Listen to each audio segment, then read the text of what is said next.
तो मैं कहता हूँ मैं सिर्फ सुनने नहीं आऊंगा, कुछ कथा प्रवचन भी करूंगा। कई बार भागवत कथा करने वाले जो महात्मा जी लोग आते हैं, बुद्ध में आए तो मैं कथा कर रहा था, तो उस दिन प्रसंग था कृष्ण सुदामा का। तो मैंने पूरी कथा सुनाई और भावना में, विरह में ऐसा हुआ कि आंसू बहते रहे और जितनी श्रोतागण थे, भक्तगण थे, सब भी अपने पूरी तरह से आंसू बहा लिए। उन्होंने भी अच्छी तरह से मान लिया अपने दिल को। आज ख्याल आया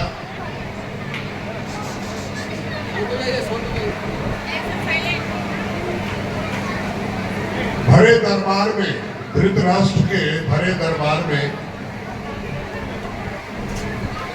दुर्योधन के आदेश पर दुशासन ने दुस्साहस किया निर्वस्त्र करने का। देखिए कितनी बढ़िया हवा चलने लगी। भगवान ने अपना एयर कंडीशन चालू कर दिया।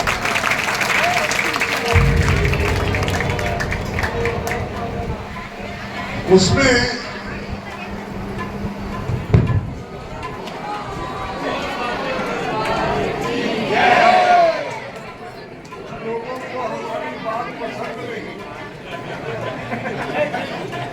इलाके की लाइन काट गई। चिंता की बात नहीं, गले की आवाज बहुत है, खाली ठीक आया।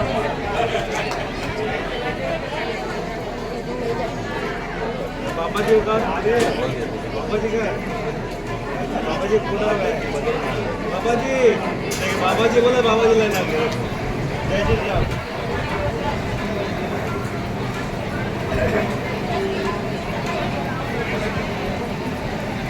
Hello hello. दुशासन ने, तो उन्होंने करुणा भरी दृष्टि से युधिष्ठिर की तरफ देखा और सोचा धर्मराज युधिष्ठिर हमारी रक्षा करेंगे। वो नतमस्तक खड़े थे। सोचा अर्जुन तीर धनुष तीर उठा लेंगे, वो भी नतमस्तक थे। उनको भरोसा आया कि भीम गदा उठा लेंगे, पूरे राज दरबार को हिला देंगे। वो भी नतमस्तक थे। नकुल और सहदेव वो भी नतमस्तक थे। तब उनको भरोसा था अपनी हाथों की ताकत पर। उन्होंने अपने आंचल को हाथों से पकड़ा। जीव दुशासन ने खींचा, चरखी की तरह नाचने लगी द्रौपदी। जब अंतिम पल्लू रह गया तो उन्होंने देखा हाथों की ताकत कम गई है, दांतों से पकड़ा अपने आंचल को। और जब दांतों से पकड़ा तो प्रभु याद आए और कही प्रभु लाज मोरी रखो। और उसके बाद मूर्छित हो गई। मूर्छित हो गई और जिस वक्त ज्ञान वापस आया तो देखा पता नहीं लाखों गज थान पड़े हैं साड़ियों के। वो निर्वस्त्र नहीं कर सके उसको, और जितने लोग लगे थे वो जीभ निकाल निकाल के हाँफ रहे हैं, पस्त हो गए। उस घटना के बाद प्रथम बार जब श्री कृष्ण जी से मुलाकात हुई तो पल्लू दोनों गले में लेकर अपने हाथ जोड़कर घुटनों पर गिर गई और कहने लगे प्रभु थोड़ा सा विलंब अगर हो जाता आपके द्वारा तो मैं कहीं जाना रहता। प्रभु ने एक ही शब्द हंसते हुए कहा, अरे पहिली विलंब मैंने किया या तूने किया? तू पहले ही याद कर लेती, मैं देखता कौन सा हाथ तेरे तरफ बढ़ता है। तूने अंत में हाथ बढ़ाया और उसका फैसला देखा। बोलो हरे के सहारे। एक प्रसंग छोटा सा आपको बता दूं, उसके बाद समाप्ति करूंगा मैं। आपने देखा होगा कि मैं अपने साथ में आज पान के पत्तों की माला लेकर आया। मंदिरों में जहां जहां मैंने कहा आज महावीर जी का जन्म है, हनुमान जयंती है, और हनुमान जी को हम लोगों की मानना है कि हनुमान जी को लड्डू बहुत पसंद है, यही कहते हैं ना, सब जगह लड्डू चढ़ते हैं। हनुमान मंदिर के बाहर एक स्पेशल लड्डू की दुकान होती है। ये लड्डू हनुमान जी को नहीं पसंद है, हनुमान जी को लड्डू नहीं पसंद है, यही पंडित जी को पसंद है।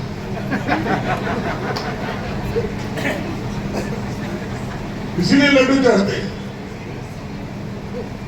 हनुमान जी की पसंद यह है कि जब हनुमान जी सीता जी को ढूंढते ढूंढते अशोक वाटिका पहुंचे तो पहले तो घबरा गई, फिर जब उन्होंने उनकी निशानी दी कि मैं उनका भक्त हूं, मैं आपकी तलाश में आया हूं,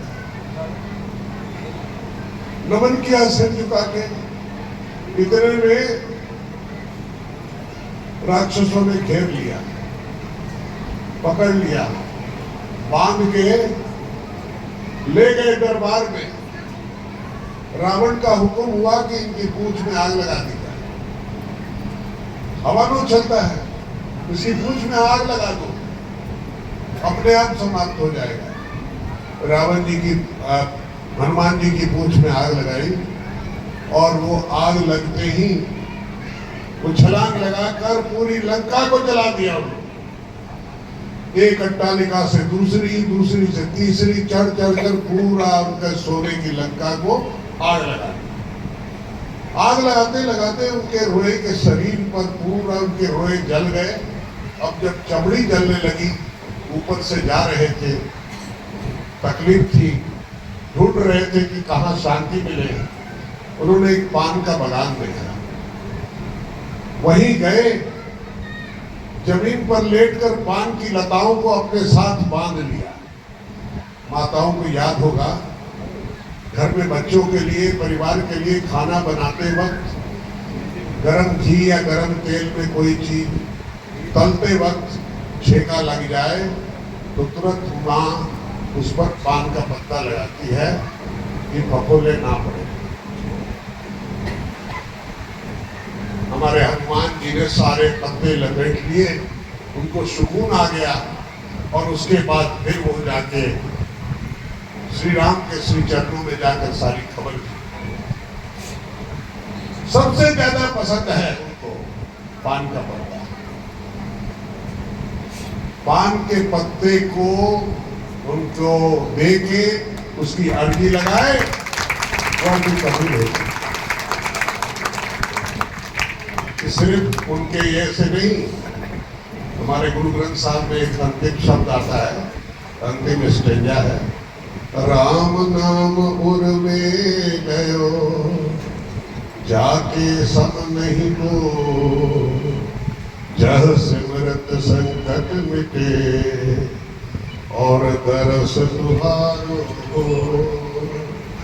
राम नाम का सिमरन करने से सिर्फ आपकी कष्ट और विपत्ति नहीं कटती है, पर परमपिता परमेश्वर के दर्शन भी होते हैं।